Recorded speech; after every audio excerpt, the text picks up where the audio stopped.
improve that they could play with the big boys, I guess you want to say.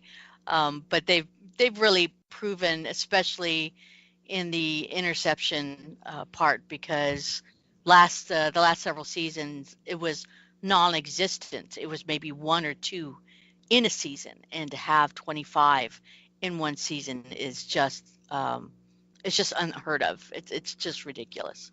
If I were to look at the Steelers stats, I'm guessing they only had one or two interceptions, and that was a big knock on the Steelers defenses. They just didn't get any takeaways, didn't pick up any fumbles, didn't get any interceptions. Just it was just, and it's huge. It's huge when the defense never does something. But when your defense is getting that many sacks and that many interceptions and just flipping the field all the time, that's just so advantageous. Yes, yeah, exactly.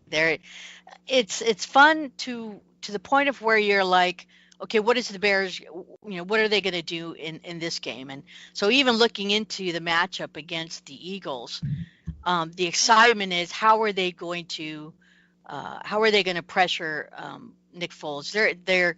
They have to do everything outside of the blitz, because Foles is unbelievable against the blitz. So they're going to have to come up with some really good defensive schemes and covering, and either playing with the high safety, but doing what they need to do to put the pressure on Foles so that he's uncomfortable. And it's the same mentality as with when they play against Aaron Rodgers. When they make him uncomfortable, he's trying to scatter, and he tries to stay within the pocket. When he does, then he doesn't do well. And I think if they do the same thing with Nick Foles, they're going to be able to get some takeaways out of it, because if he tries to throw the ball away, the Bears can capitalize on it. Yeah. Tom Brady's like that too. It's like they're too accurate and smart, and as soon as they see a blitz, it's like, oh, okay, there is something I can exploit, and if you don't get them first, then he'll pick you apart. So yeah, that is a challenge. And then I mean, the Eagles are doing almost the same thing as last year, that Nick Foles comes on late and then just starts his magic, and so that can be a little concerning for the Bears. Yeah, I think they're not taking him for granted. They do respect what he brings to the field and how he plays. So they're preparing themselves, and just listening to Vic Fangio earlier today in his presser, that he spent a lot of time in studying film and getting the guys prepared for the matchup. That he hasn't even responded to several of phone calls for a head coaching position. He's just been dialed in on how to stop Nick Foles and that offense. And so that's just an attestament of the type of coach he is, but it's an attestament to what he believes that defense can do.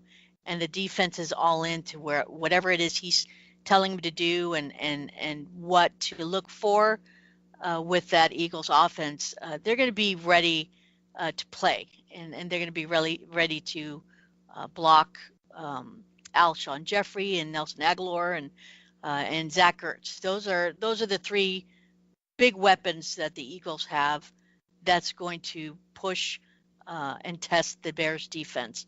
So we'll see how that plays out, but I'm pretty sure they're gonna give Nick Foles a little bit of a cap on his magic.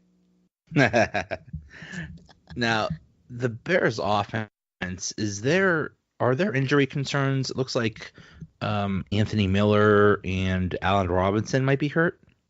Well, Robinson is back in it. Anthony Miller is also back in it, but it's surprising that all season Anthony Miller has been playing with a dislocated shoulder. So it's happened Ouch.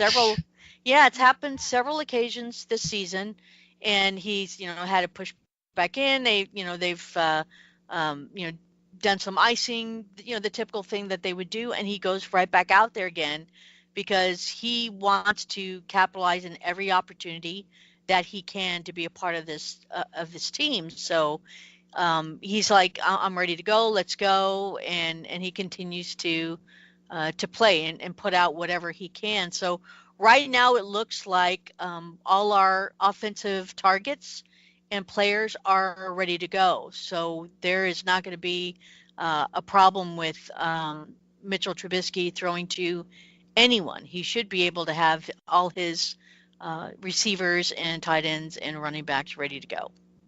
That's great. That's great. Um, Speaking of Mitchell Trubisky, how has he progressed this year? It looks like he's had some really, in his second year, he's really matured.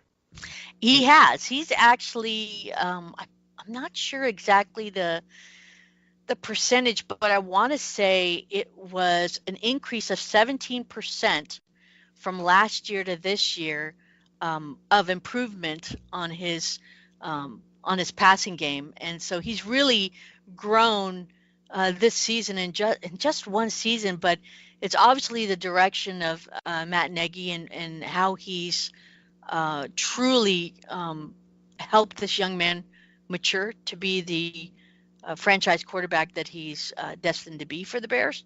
So I see that he's going to continue to really do well.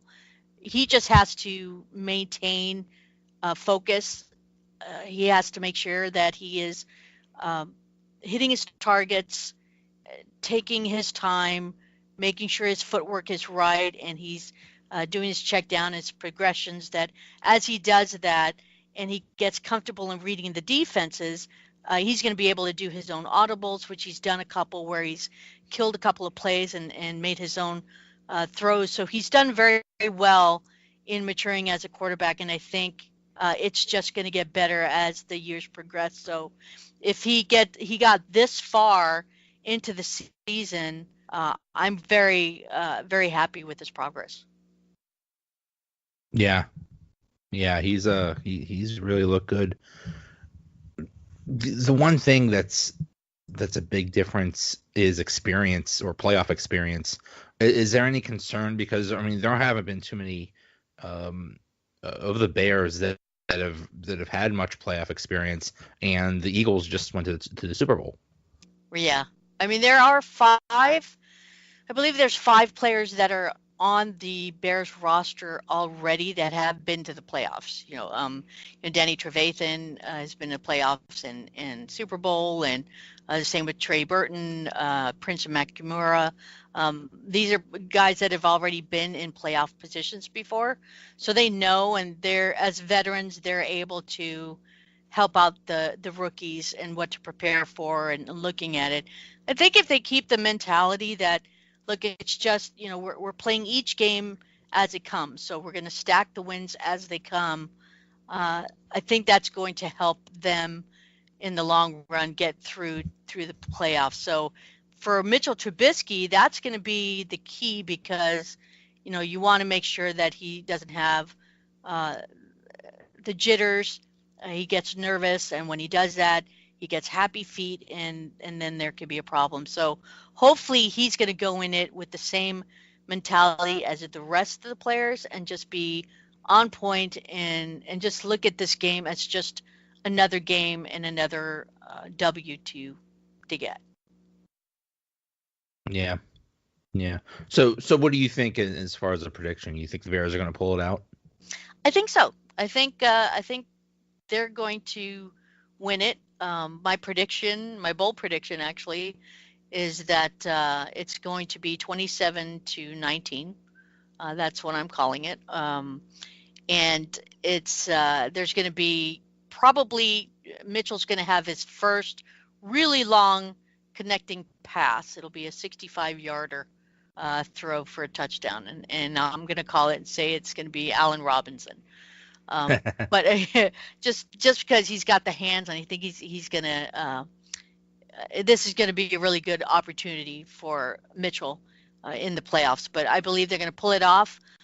Then after that, if they do pull it off and win against the Eagles, then they're headed to LA against the Rams. So that will also be an interesting game to watch because they have beaten the Rams before, but they're all going to be prepared for each other, and so that we're going to see how that goes. It's kind of funny because there's really not much of a home field advantage for the Rams. There'll probably be more Bears fans in that LA stadium than Rams fans. So yeah, there's a lot. Yeah. Yeah. So yeah, this game might be the Bears' toughest test until possibly getting to the NFC Championship game. So could be really interesting. This year is so wide open in the AFC and the NFC. So I'm jealous. That's why I really wanted the Steelers in there, because they had they had a real chance. But oh well. All right, Wanda. Thank you so much. At Wanda W63, host of For the Fan NFL podcast and 46 Bears. Thank you so much and good luck. Thanks, Joe. Thanks for listening. We'll be back tomorrow to preview the AFC wildcard games. Thanks again to Dana O'Gorman from OurTurfFootball.com, Mac Greeley from the 4th and 26 podcast, and Wanda Weidman from OurTurfFootball.com. Talk to you later. Another episode is in the bag.